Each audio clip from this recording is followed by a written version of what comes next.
I have found some very, very cool things while thrifting at Goodwill over the past 2 years, so today we're going to be taking a look at some of my best finds that I have found at the Goodwill bins. Let's talk about it. Hello there everyone, and welcome back to the channel. It's-A-Mii here. Today we are taking a look at some of my all-time best Goodwill thrift finds. So, I don't do it as much anymore, but from 2022 to 2023, or like through 2023, I was going to a Goodwill outlet basically every day. Now, if you don't know what a Goodwill outlet is, it's a Goodwill kind of like wholesale store. I'm not really sure what you would call it, but basically you pay by the pound. You dig through unsorted hard goods and media and clothing and stuff, and you pay by the pound, meaning everything here not only was found at a Goodwill, which is just inherently crazy, they were all found for very cheap. Now, over the years, they've raised the prices quite a bit, but I believe most of this stuff, each game like this right here, I'll just show it.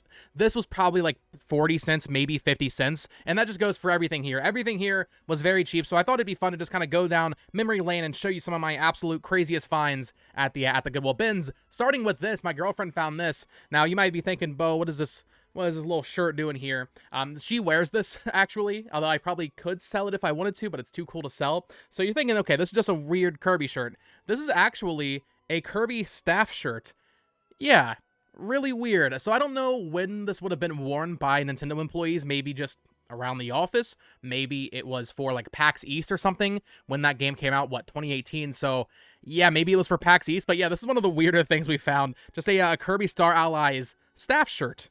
Doesn't fit me, but very, very cool. But I know most of you really just care about what games I've been able to find at Goodwill over the years. I know there is this sentiment online that you cannot find good deals at Goodwill anymore, and it is true that it is harder than ever, especially now that they have Shop Goodwill. I know at my Goodwill outlet in particular, it has become way harder to find games, right? Because they're sorting it and selling it on their online store. But every once in a while, you will have that lucky day where something kind of slips through the crack. So we'll start off with, I think, the most coveted thing to find while thrifting, and that is some GameCube games here. Now, I have found more than this, but I would say these are the best ones, the most exciting games I have found, in no particular order here. Mario Kart Double Dash. Awesome, right? I sold most of my GameCube games when I was very young, so being able to find them for pretty cheap was awesome. This one obviously completes. Very nice there. I think the disc actually on this one might be a little...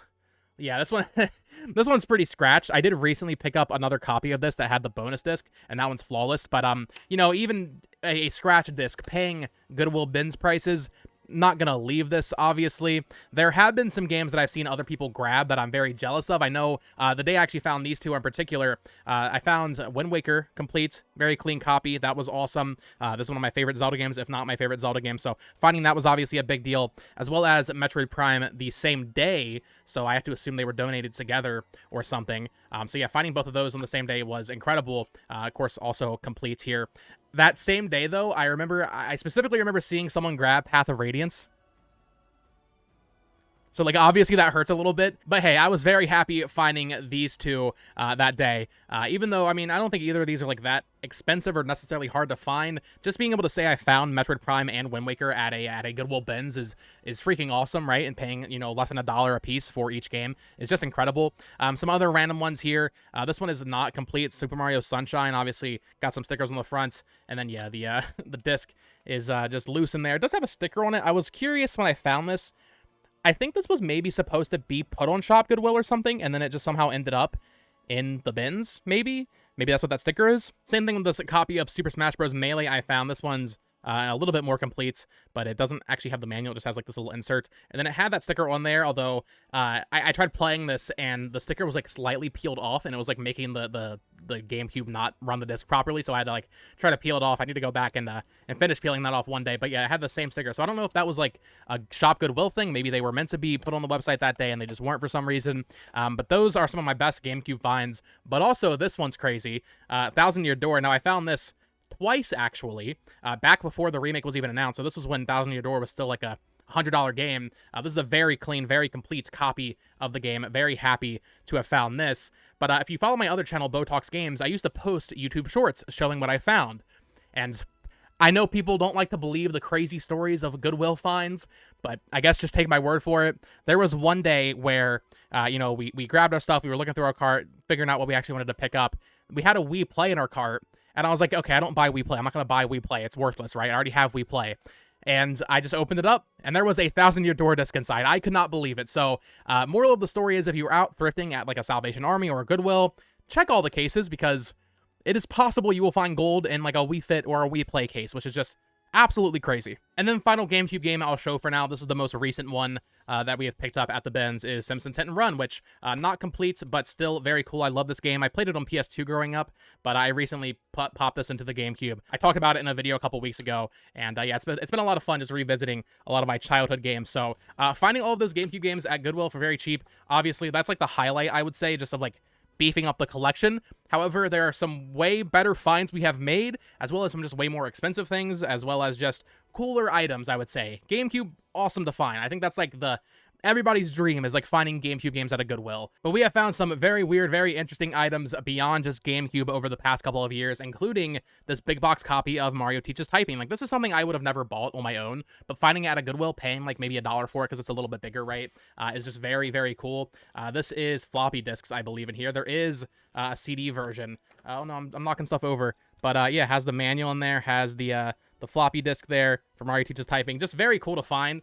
Once again, something I would not buy on my own, like if I was going on eBay to buy it, but finding it at a Goodwill, how could I pass this up? This is such a cool little piece for a Nintendo collector, right? I have also found some like CD versions of it here. I'm not sure why there's like two different covers, really. I did find a disc-only copy of Mario Teaches Typing 2 once, but I decided to leave it because it was disc-only, had no cover art or anything, and it was like super scratched. But still cool to find these CD versions of the game. I've never played Mario Teaches Typing, but if I ever have a CD drive hooked up to my computer, maybe it'd be fun to check these out. All right, this next one is really cool. I didn't even really realize what it was when I first grabbed it. I was just, you know, in the heat of the moment, kind of grabbing whatever looked cool. And then as I was sorting my cart later on, I realized I had grabbed a complete in-box Famicom game. Yes, this is a Wizardry for the original Famicom, which is just...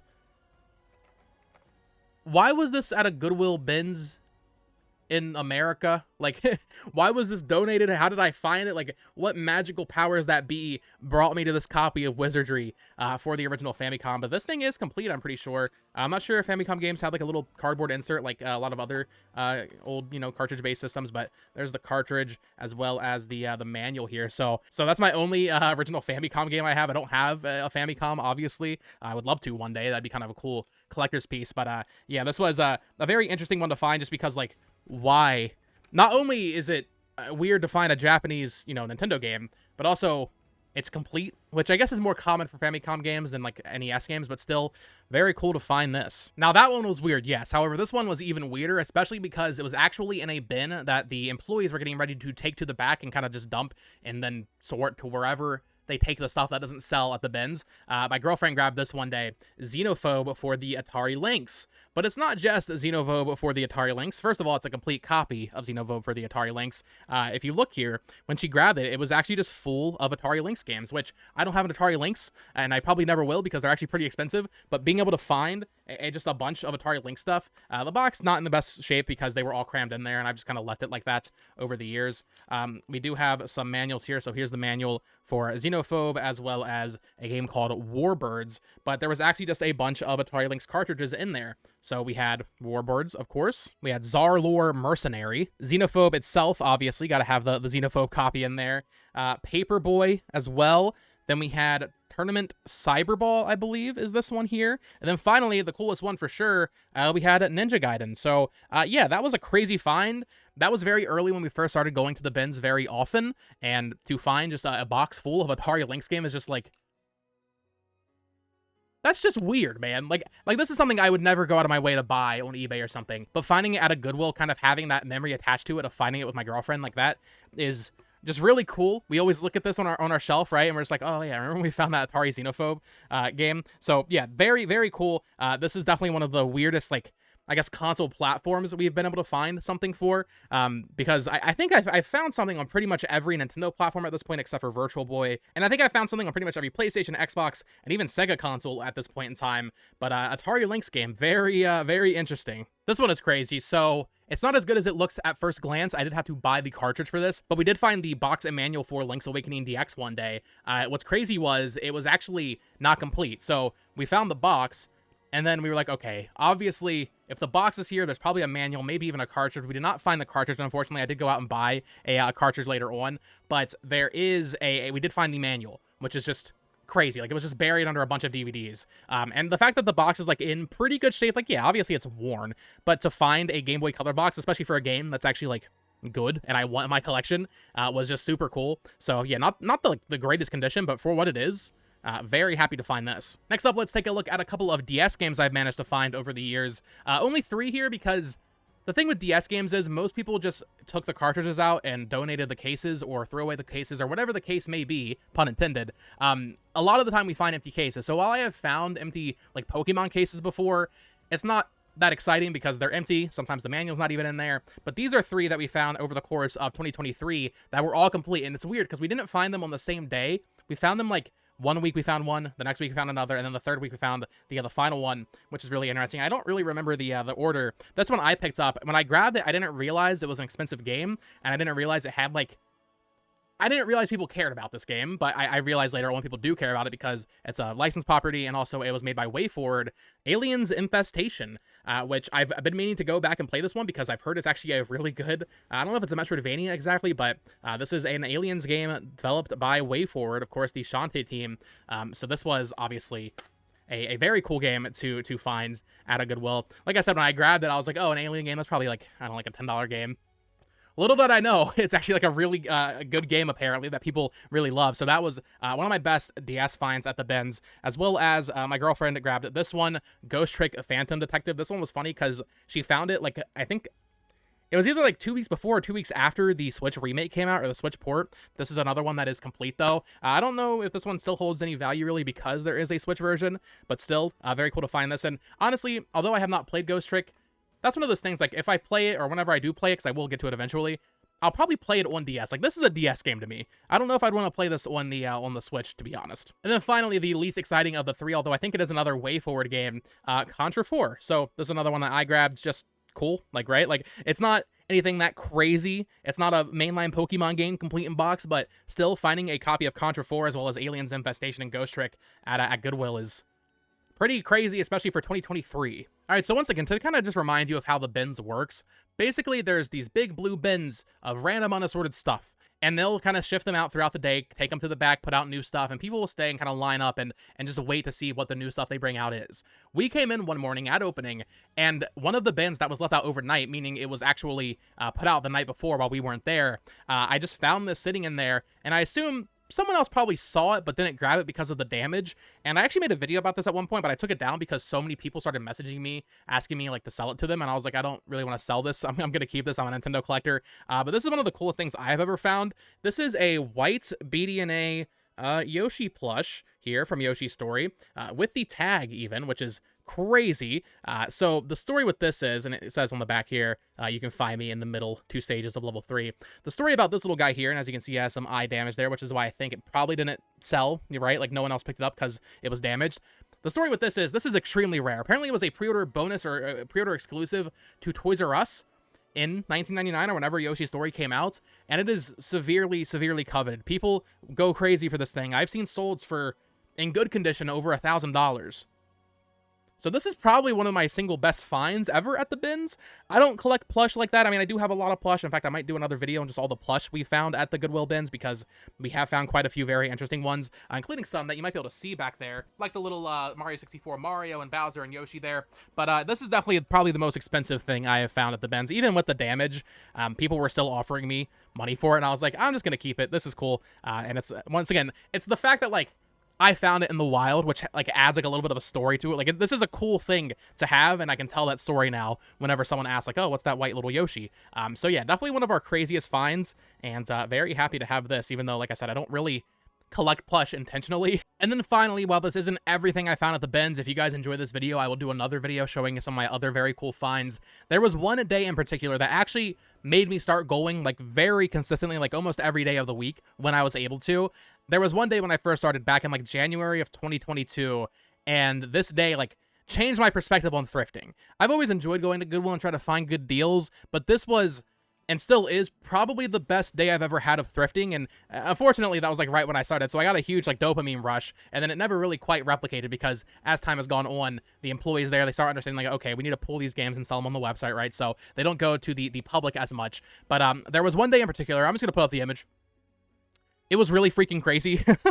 So as you can see here, not only did I find some Wii U games that I actually didn't have, I found a PS1, I found some SNES games, I found some GameCube games, I found some 360 games, I found some controllers, I found a bottle of Crush that I totally didn't buy from their vending machine or whatever, right? And most importantly, there was a Game Boy Color and a ton of games, as well as a Game Boy Advance, which actually is not in this photo for some reason. I'll show that as well here. But this is by far the best day I've ever had. Now, some of this stuff I have sold because I already had it. So, like, I sold the PS1, which actually I kind of regret doing because I actually don't have a PS1. But, like, Twilight Princess HD, I did sell. And the great thing about thrifting is when I find something I already have, like a Twilight Princess, I can sell it, and then I just use that money to buy more games. People are always asking me, like, how do you afford so many games? For a time, it was because I would thrift, I would find games I already had, I would sell them, and then I would just immediately put that budget into, like, my collecting budget, so to speak. I don't have everything in that photo anymore, but just some of the stuff that I do have on hand that I kept. Scooby-Doo Mystery Mayhem. I believe this game is, like, actually pretty good, right? Like, don't people like this game? Or maybe it's the 100 Masks or whatever it's called on GameCube. So that was cool, as well as this 007 game, Everything or Nothing. I actually played this one on PS2 growing up, and it's fun. It's a pretty fun 007 game. And then there was also a WrestleMania game in that photo. I did sell that because I don't really collect Player's Choice, so when I can avoid Player's Choice, I avoid it, so I did sell that, which is fine. As far as the Wii U stuff goes, I did actually keep the copy of Minecraft. I forgot to grab it, and I don't feel like standing up for 2 seconds to grab it, so Minecraft I kept, but this one was definitely the craziest, right? Wii Sports Club. This is one of, like, the most uncommon Wii U games, at least in terms of Nintendo first-party stuff. I would say the only thing more uncommon than this is obviously, like, Devil's Third, maybe Game & Wario. This was a very limited release. It came out after all the sports were done being released on the eShop, and it was actually a Wii U game I did not have at that point. I had pretty much every other first-party Wii U game, but Wii Sports Club I did not have, so to find this at a Goodwill and, you know, to pay like 40 cents for it was just absolutely crazy. Like, I could not believe, I could not believe it, frankly. So that was incredible. In that photo, there's also, like, Splatoon and Mario Kart and Smash Bros. I already had those, so I think I, like, lotted them all up on eBay together or something, just to make a little bit more money towards the collection. Of course, there were some SNES games there as well, so we had Street Fighter 2.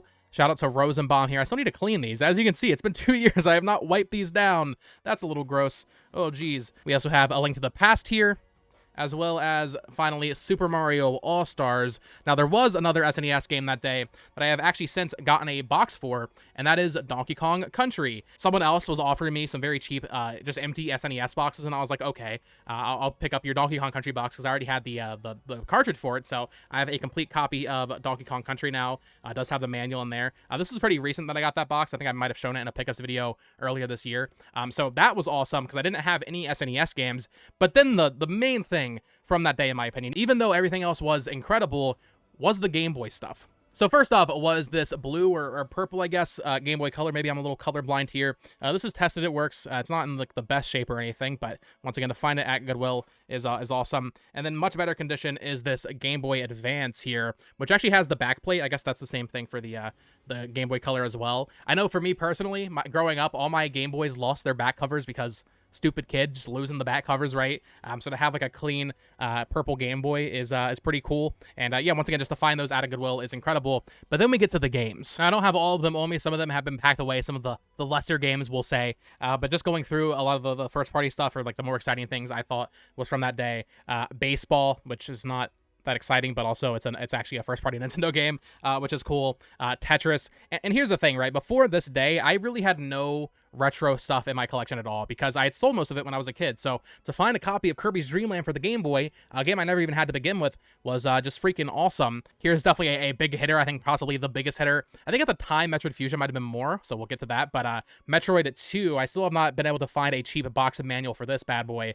But yeah, this was unbelievable to find. Like I was like shaking when I was like digging through the bin, just grabbing all these Game Boy games. There might have been more. Maybe some other people managed to grab some. I'm not sure. I feel very blessed that I was able to get as many as I did, including some Pokemon games. Pokemon Yellow here. This one I did have as a kid, so getting that again was cool, as well as Pokemon Gold. Some people have questioned the authenticity of this because I posted it online before. Obviously, it's real. It's definitely a real copy of Pokemon Gold. I believe the battery is dry, so I need to replace that at some point. And then finally here for the the original Game Boy, we had Pokemon Blue. Now, if you look at the photo, you might notice the label is actually different. I did sell the copy of Blue with the messed up label, and I got this for pretty cheap. So technically not the copy I found at the bins, but I did find a copy of Blue at Goodwill, and then I just sold it and upgraded to a better condition copy. But then there was also 4 Game Boy Advance games. Starting off here, some kid actually walked by and handed this one to me because they saw me grabbing the other stuff. F-Zero Maximum Velocity, very cool, as well as one of my favorite GBA games of all time, the original Golden Sun, super cool to find that, as well as Sword of Mana, another Game Boy Advance game I really love. And then finally, one of my favorite games of all time, my favorite GBA game, I'm pretty sure, I would need to look at a list. I did find a cartridge copy of this, but I did go and recently buy a box and manual finally for Metroid Fusion on the Game Boy Advance. So all in all, that day, that fateful day in like January 2022, one of the best days I've ever had thrifting ever, in terms of quantity, in terms of value, if you want to look at it that way, but also just in terms of like cool games. There's Wii U games, there's GameCube games, there's SNES games, there's 360, there's some DS stuff, there's Game Boy, there was a PS2 Harry Potter in there, I think. So what an incredible day, and that is what set me down this path, I would say, in terms of just like constantly thinking, okay, I should go to Goodwill and see what they have. It's not every day that you find something. In fact, I would say it's probably one in maybe 50 days if you go consistently. But when it does hit, the thrill of the hunt is what I love about, you know, looking for games at thrift shops and that kind of thing. And I've been very fortunate over the past couple of years to find some very cool and very odd stuff. So that is going to do it for today's video. If you also thrift, let me know what your best finds are down in the comments down below. I would love to hear what you guys have managed to find at your local Goodwill, at your local thrift store, that kind of thing. So let me know your thoughts down in the comments below. Of course, subscribe here for more Nintendo collecting content, more videos like this. If this video does well, I can do a part 2 because I have found more cool stuff. I did save a couple of like my other heavy hitters just in case people want me to do a follow-up video to this. So stay tuned for that. We'll probably do that in a couple months here if this video does well, like I said. But let me know your thoughts. Of course, subscribe here, all that fun stuff. Follow me on Twitter at BoTalksGames. Check out my other channel at BoTalksGames. And until next time, folks, peace.